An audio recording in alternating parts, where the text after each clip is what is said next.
O cérebro é o principal órgão do nosso corpo, extremamente complexo.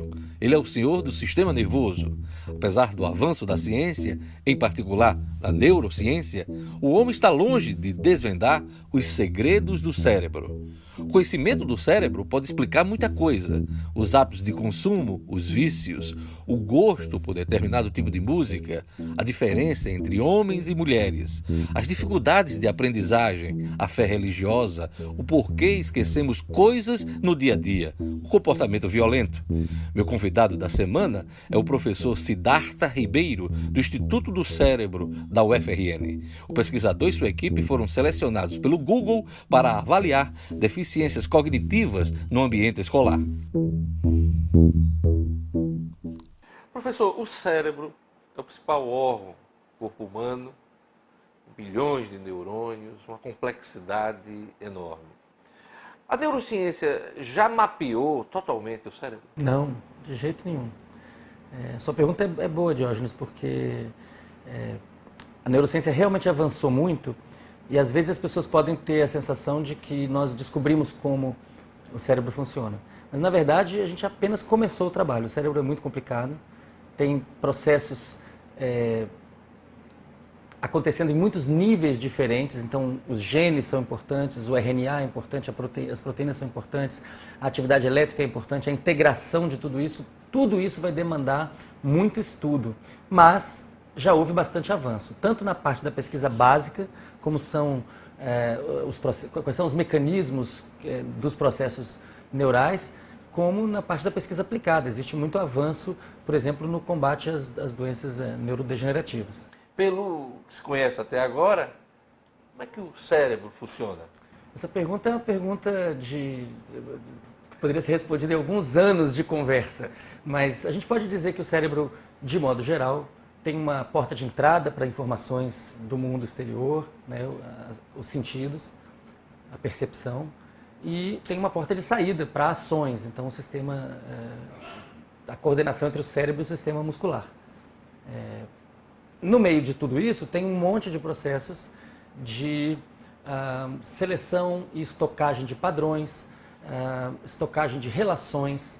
Então, uma parte do cérebro tem informação sobre como é a sua face, outra parte do cérebro tem informação sobre o timbre da sua voz. Mas onde é que eu junto tudo isso? Em uma outra parte do cérebro. E são muitas partes diferentes. Se eu fosse dizer que os nomes das muitas partes não faria o menor sentido. Mas a gente pode entender o cérebro, então, como um sistema em que a informação entra, é processada, é estocada, é transformada e ela é retornada para o ambiente de modo contínuo. Tem múltiplos centros geradores de atividade no próprio cérebro e essa atividade é utilizada mesmo quando o cérebro está desconectado do ambiente para continuar a processar a informação, para aprender. Então o cérebro é uma máquina de aprender, mas é uma máquina construída pela evolução e não por um engenheiro. Não foi planejado, né, cada parte vai funcionar assim, assim. Ele foi algo que veio da adaptação, da tentativa de adaptação contínua ao ambiente e da seleção que acontece a cada geração e que acontece, que permite ou não que aqueles genes sejam passados adiante. O Instituto do Cérebro da Universidade Federal do Rio Grande do Norte, instituição que o senhor coordena, dirige, tem realizado pesquisas na área do sono. Quais as principais descobertas até agora? Olha, a gente, como eu disse antes, temos descobertas na área básica e na área aplicada. Na área básica, a gente tem feito bastante avanço no mapeamento dos mecanismos de plasticidade durante o sono. Então, quando você vai dormir à noite, o seu cérebro está ativo e está processando memórias, está transformando memórias, fortalecendo algumas, esquecendo outras e transformando, criando ideias novas. A criatividade tem muito a ver com o sono e esses processos a gente estuda aqui. Por outro lado, é preciso pensar na aplicação para a sociedade. O que a sociedade ganha com isso? Isso é uma informação importante, mas como é que isso chega no cidadão no cotidiano? Na prática. Na prática. Então, a gente tem um esforço há vários anos de trazer essas descobertas para a sala de aula. Então, a utilização do sono para facilitar a consolidação da memória no ambiente escolar. Isso foi feito desde 2006, quando eu cheguei a Natal. Já temos algumas publicações e apresentações em congressos sobre isso, tentando aumentar a consciência das professoras, das diretoras, dos pais, de que o sono não é o inimigo do aprendizado escolar. Na verdade, ele é um auxiliar se ele for utilizado da maneira correta, que é, seja antes da aula, quando a criança está muito sonolenta, seja depois da aula, quando ela precisa consolidar aquele aprendizado. O sono consolida a memória. Como é que a memória atua, por exemplo, na produção dos sonhos? Ótima pergunta. Os sonhos são feitos de memórias. E eles são feitos de memórias guiadas pelo desejo das pessoas. Então, aquilo que você tem muito desejo de que aconteça, ou o contrário, aquilo que você teme profundamente, tem muito impacto na sua atividade onírica. O desejo e o medo. E o medo. O desejo e o antidesejo. Né? Isso vem lá do Freud, a ideia de que o desejo é o motor dos sonhos. Mas o material dos sonhos são as memórias. E as pessoas às vezes falam, puxa, visitei uma cidade completamente nova, eu nunca tinha visitado antes. Da onde que veio essa imagem? Ela veio da recombinação de todas as imagens de cidades que você conhece. E que hoje em dia, no mundo contemporâneo, não são mais apenas as coisas que você viu com os próprios olhos no mundo presencial, mas as coisas que você viu numa tela. Né? Então toda a contribuição do cinema, da televisão, da internet para o imaginário do ser humano, isso tudo aparece nos sonhos. Porém, na maior parte das vezes, as pessoas não prestam atenção a isso. A maior parte das pessoas no Ocidente desperta de manhã e não pensa no sonho que acabou de ter. E, portanto, a maior parte das pessoas, inclusive, acredita que nem sonha. Mas isso não é verdade. Se a pessoa fizer o esforço de introspecção matinal, se ela se deixar ficar quieta na cama, tentando lembrar, aquele conteúdo aparece. É aquela sensação de que eu já passei por aqui, eu já estive nesse local, eu já vi esta cena. Olha, o déjà vu, existem teorias sobre o déjà vu, a gente não sabe exatamente o que acontece. Uma das teorias é que o déjà vu ele é produto de uma espécie de separação da atividade elétrica no cérebro. Então você está vivendo aquela situação pela primeira vez, aquilo é informado ao cérebro, aquilo caminha pelo cérebro em duas vias separadas e quando aquilo se encontra de novo, quando aquela atividade elétrica converge para um mesmo local, o sistema interpreta aquele encontro como sendo uma experiência pregressa. Essa é uma possível explicação para o déjà vu. Outra linha de pesquisa do Instituto do Cérebro é a análise da fala para detectar doenças mentais como a esquizofrenia precocemente. Como é que a coisa ocorre?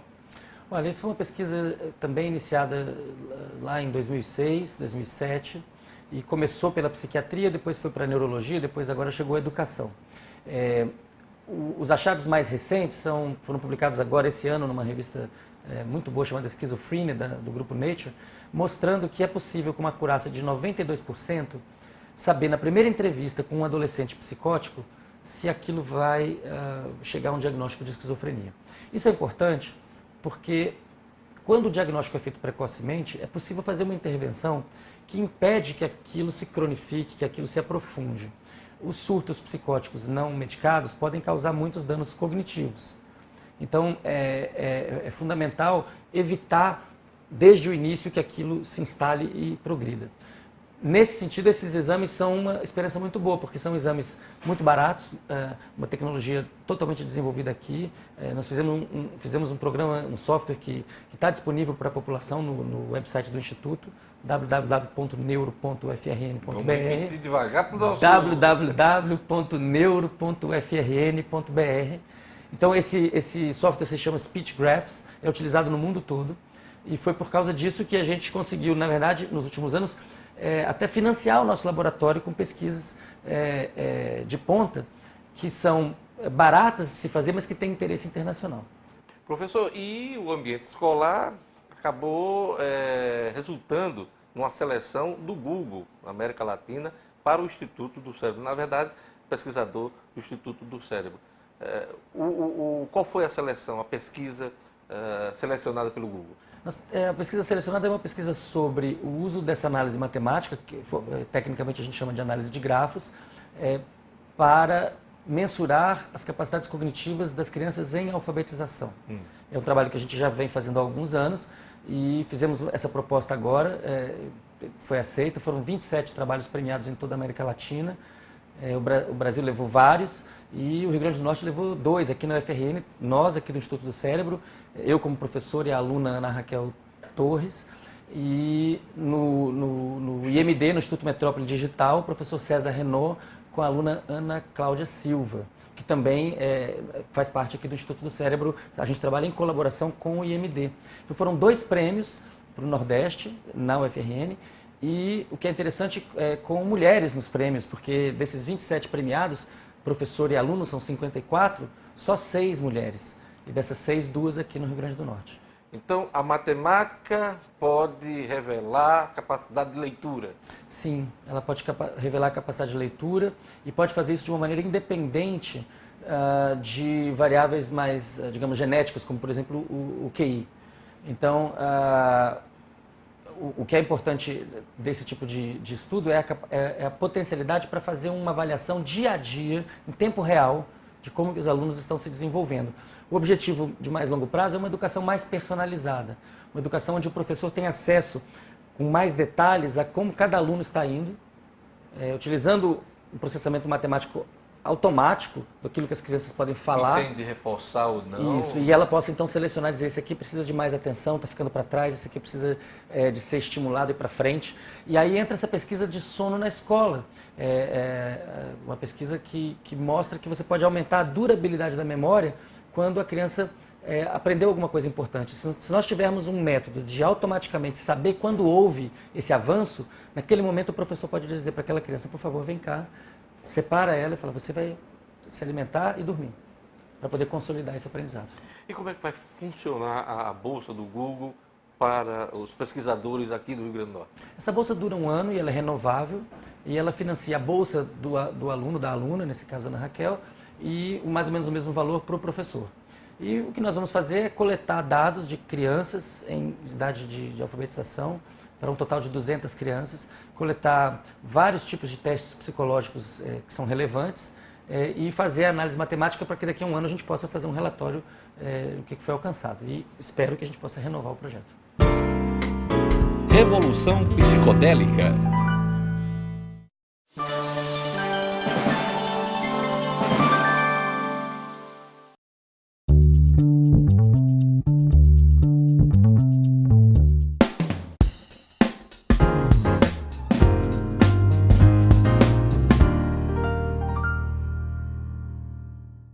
Professor Siddhartha Ribeiro, o senhor tem livros sobre o assunto da maconha, sobre o impacto da maconha no cérebro, na saúde das pessoas.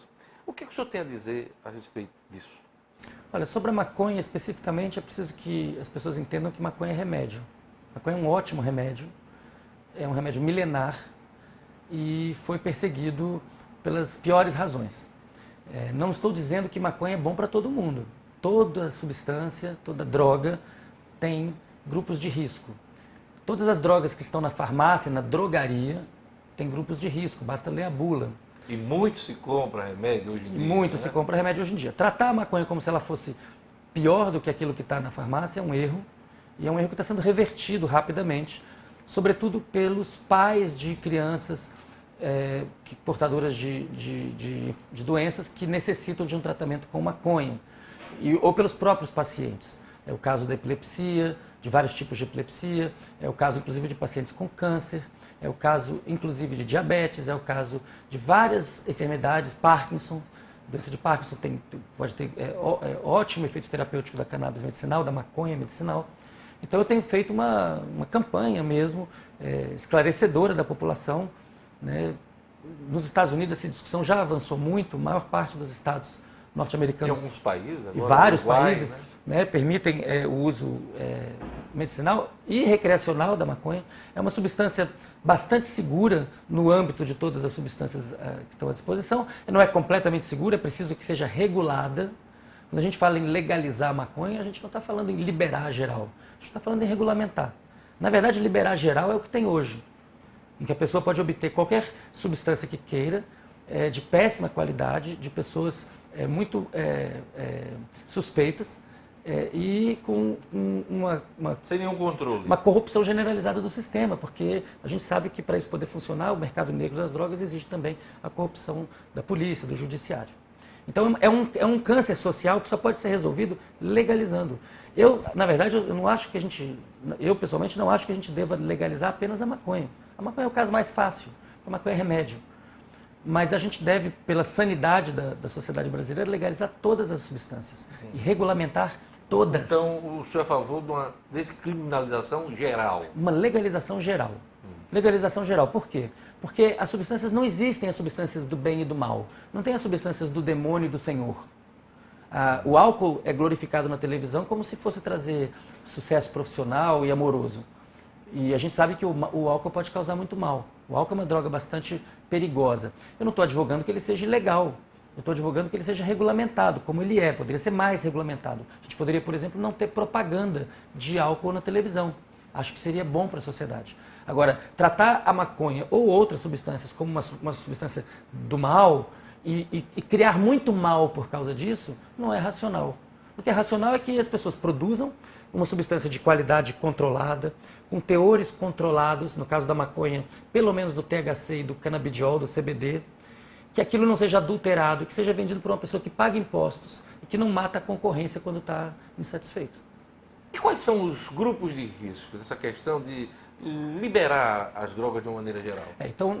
Novamente, né? Então, no momento que a gente passa da liberação que tem hoje em dia, que é a liberação de ninguém sabe, ninguém viu, está tudo no mercado negro, e passa para um mercado legalizado, como no caso do Uruguai, as vantagens são muitas, mas há riscos. Qual é o principal risco? É que uma pessoa que não deve consumir, que faz parte de um grupo de risco, consuma. E por isso mesmo que é importante regulamentar, porque vai estar escrito lá quem não deve consumir. Quem não deveria consumir? Bom, um grupo de risco importante para cannabis são pessoas muito jovens, crianças e adolescentes. Existem vários estudos mostrando que o uso precoce e abusivo de cannabis traz prejuízos acadêmicos, traz prejuízos cognitivos. Eles podem ser reversíveis dependendo da quantidade de abuso que foi feita. Mas não é recomendável. Então, assim como a gente regulamenta o álcool para maiores de 18 anos, eu acredito que a cannabis deve ser regulamentada para maiores de 18 anos. Muitos jovens vão dizer, mas a gente fuma e não tem problema nenhum. Eu estou falando do que os estudos mostram. Cada caso é um caso. Tem pessoas que podem fazer certos usos de substâncias e outras pessoas não podem. Então, de forma geral, é preciso evitar o uso precoce e abusivo de cannabis na infância e na adolescência. Existe um grupo de risco importante, que é o grupo dos psicóticos. Os psicóticos podem ter problemas graves de saúde se utilizarem uma maconha com altos teores de THC, é o tetraidrocannabinol. Por outro lado, eles podem se beneficiar muito do uso de uma maconha com canabidiol, o CBD, que é uma outra substância que está presente na maconha. Então, num ambiente de regulamentação, quando a pessoa fosse à farmácia comprar maconha, aí estaria escrito no papel, se você é psicótico, não use essa, use essa. Um outro potencial grupo de risco, que foi tido como grupo de risco por muito tempo, é o grupo de pessoas que têm depressão. As evidências mais recentes indicam que, na verdade, a maconha tem um efeito antidepressivo, mas isso, na verdade, depende da dose. Em doses muito altas, a pessoa vai ter dificuldades, vai ter uma falta de motivação que pode convergir com depressão. Por outro lado, em doses baixas, tem boas evidências de que é um remédio antidepressivo. Então, nesses três grupos, eu acho que a gente estaria protegendo as crianças e também adultos que possam ser sensíveis. Existe um quarto grupo, que é das gestantes e lactantes. Não tem estudos ainda mostrando claramente que o uso de maconha por uma gestante lactante causa problemas específicos, porque é difícil encontrar uma mãe que usou uma substância que não usou outras. Então esse estudo não foi feito ainda com clareza. Mas o bom senso indica que é melhor que a mãe se abstenha de todo tipo de substância, inclusive de café, inclusive de muito açúcar, inclusive de uma série de substâncias que podem alterar a fisiologia do bebê. Por que 2017 tem sido visto como o ano da revolução psicodélica? 2017 está testemunhando uma mudança na opinião das pessoas, sobretudo nos Estados Unidos, a respeito de substâncias psicodélicas, que classicamente são substâncias que atuam através do sistema da serotonina. No cérebro existe um neurotransmissor chamado serotonina, e várias substâncias semelhantes à serotonina causam o que a gente chama de efeitos psicodélicos, alucinações, alterações de pensamento bastante interessantes. Essas substâncias foram consideradas um grande perigo a partir dos anos 60, elas entraram no bojo da guerra às drogas, E nos últimos 10 anos, vários estudos começaram a ser feitos, mostrando o imenso potencial delas para tratar depressão, estresse pós-traumático, para inclusive psicoterapia, para terapia de casais, dependendo da substância e da dose. E sobretudo do ambiente em que aquilo é feito. As substâncias psicodélicas são muito sensíveis ao ambiente. Então, uma pessoa vai experimentar aquela substância no ambiente positivo, vai ter uma experiência positiva. Vai experimentar no ambiente negativo, vai ter uma experiência negativa. A grande revolução, hoje em dia, passa pelo MDMA, que é o princípio ativo do êxtase. O MDMA tem um potencial provavelmente sem paralelo para tratar a síndrome do estresse pós-traumático. Então, os Estados Unidos agora acabaram de anunciar ontem estudos em grande escala do potencial do MDMA para tratar traumas tão severos como, por exemplo, veteranos de guerra. Eles têm um problema grave de veteranos de guerra nos Estados Unidos, pessoas que voltaram e são muito infelizes e pensam em suicídio todos os dias e querem se matar ou matar os outros. Imagina, essas pessoas não conseguem conviver com ninguém, elas causam muito sofrimento social. E com 2 sessões de psicoterapia assistida com MDMA, essas pessoas passam a se sentir bem. E isso dura meses, pode chegar a passar de 1 ano, pode se estabilizar. É uma revolução. O LSD também é uma substância que tem forte aplicação para grande ansiedade, pessoas que estão próximas de morrer com ansiedade terminal, pessoas que estão em desespero, podem ter uma experiência com LSD que as faça transcender e as faça aceitar o seu destino. Muita coisa está sendo descoberta, então. Muita coisa está sendo que envolve descoberta. essas substâncias, né? E também a ayahuasca, que é uma substância muito cara, né, a nós brasileiros, porque é uma substância, o chá do Santo Daime, a ayahuasca, o vegetal, está na base de uma série de religiões brasileiras que se espalharam pelo mundo, também está mostrando um efeito poderoso. São pesquisas aqui do Instituto do Cérebro, do professor Draulio de Araújo, da pós-doutoranda Fernanda Palhano, mostrando o efeito antidepressivo poderoso da ayahuasca.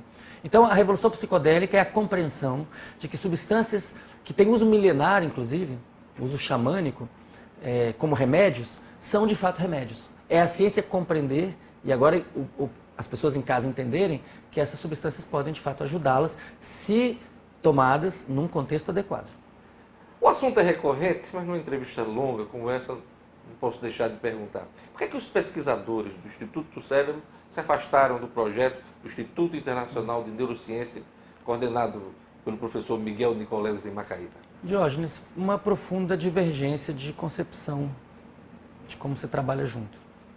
Com todo respeito. Se falou que os pesquisadores da UFRN não tinham acesso a equipamentos, críticas inclusive do professor. Foi algo por aí? Foi algo por aí.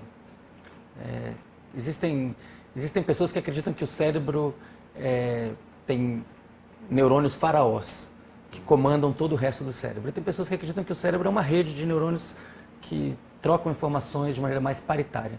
Nós somos do tipo 2. Eu estou notando que o senhor está econômico ao falar desse momento. Foi um momento difícil e chama a atenção porque a sua equipe está na origem, inclusive, deste Instituto Internacional. Aliás, o senhor faz parte de um movimento de trazer cérebros que foram para o exterior, de pesquisadores, para retomar as pesquisas no país. Esse movimento continua? Esse movimento continua a despeito do desmonte que o Estado está sofrendo e que a ciência brasileira está sofrendo. Eu faço parte de uma geração que acredita no Brasil, que voltou ao Brasil depois de muito tempo fora. O senhor passou 11 anos? Passei 11 anos fora. Nos Estados Unidos? Nos Estados Unidos, fazendo meu doutorado e meu pós-doutorado. Eu fiz meu pós-doutorado com o professor Nicoleles, então ele foi um mentor para mim. E eu sou muito grato a tudo de bom que ele me ensinou, me proporcionou, e eu aprendi muito no laboratório dele. E nós fomos parceiros desse projeto. É um projeto que antecede o professor Nicoleles, começou em 95, 96. Nós conhecemos o professor Nicoleles em 98. Mas ele encampou esse projeto e se não fosse o vigor, a energia que ele depositou, né, o trabalho dele, é possível que essa repatriação não tivesse acontecido. Essa repatriação de talentos. De talentos, de pessoas. Aqui no Instituto nós temos pessoas de vários lugares do Brasil, de vários lugares do mundo, fazendo ciência em Natal de alta qualidade, publicando nas melhores revistas. E em algum momento foi impossível seguir com ele. Isso é da vida. Em lugar de reclamar daquilo que não funcionou, eu agradeço pelo que funcionou e o caminho é bem diferente. O senhor já fez referência à crise, até que ponto esse problema do país, financeiro do país, está afetando a pesquisa brasileira, o trabalho de vocês, e o que tem sido discutido sobre o assunto na SBPC, Sociedade Brasileira para o Progresso da Ciência? Olha, obrigado por essa pergunta. Eu agora integro a diretoria da SBPC e nós estamos numa movimentação intensa para conscientizar a população brasileira do mal que está sendo feito ao país. Quando a gente ataca a ciência e a tecnologia de um país, a gente não está atacando só o presente, a gente está atacando o futuro do país. Nós não seríamos o que somos hoje se não tivéssemos investido em ciência e tecnologia, em várias áreas, da Embrapa à Embraer. O Brasil é um país que não é nem primeiro mundo de ciência, não está na primeira divisão, mas também não é o país da última divisão. Nós estamos um país que conquistou uma certa competitividade. Essa competitividade ela se faz com capital instalado, equipamentos, técnicas, metodologias, mas sobretudo com capital humano, com pessoas, com cérebros. E o que está sendo feito hoje no âmbito da ciência e tecnologia do país é muito grave. É muito grave, a gente vai perder investimento de décadas, a gente vai dar um passo para trás do tamanho de décadas se isso não for revertido. Isso só vai ser revertido se as pessoas lá em casa perceberem que qualquer proposta para o país que não preserve o investimento em ciência e tecnologia é uma proposta contra o Brasil.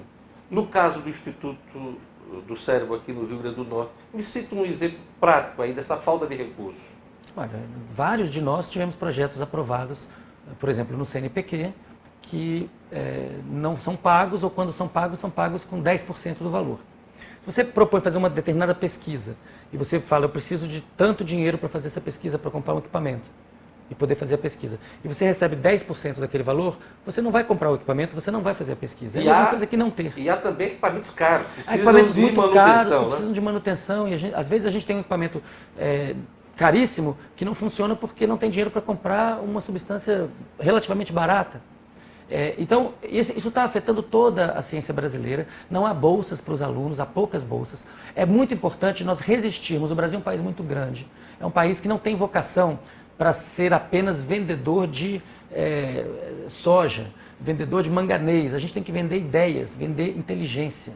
Para vender inteligência, nós precisamos cuidar da ciência e tecnologia. Quero convidar a população de Natal à aula magna da professora Helena Nader, que é presidente emérita da SBPC, da Sociedade Brasileira para o Progresso da Ciência, às 9 horas da manhã do dia 4 de setembro, no auditório da reitoria, onde ela vai falar de ciência e da formação do futuro, dos jovens e do futuro do Brasil. Se todos os brasileiros e brasileiras entenderem que investimento em ciência e tecnologia é investimento nos nossos filhos e netos, a gente vai poder preservar e reverter o ataque que está sendo feito pelo atual governo.